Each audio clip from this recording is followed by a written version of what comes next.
میرا سوال یہ ہے کہ میرے کچھ غیر جماعت دوست ہیں، وہ ان کا کہنا یہ ہے کہ اگر ایک انسان جان بوجھ کے روزہ نہ رکھے یا اس سے روزہ ٹوٹ جائے تو اگر اس کا کفارہ وہ 1000 روزے بھی رکھیں تو اس کا کفارہ ادا نہیں ہوتا. تو اس سلسلے میں میں اپنے جماعت احمدیہ کا موقف جاننا چاہتا ہوں. جی ٹھیک ہے فاروق صاحب، بہت شکریہ.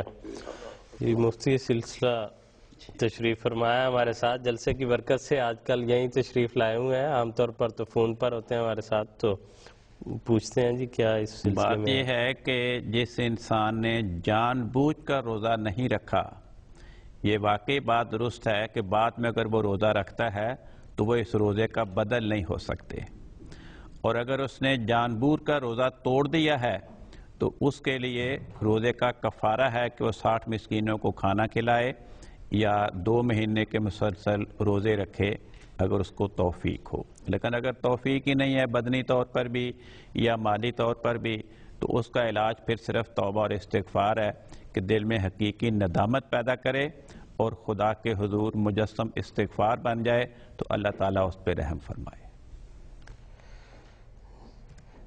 جی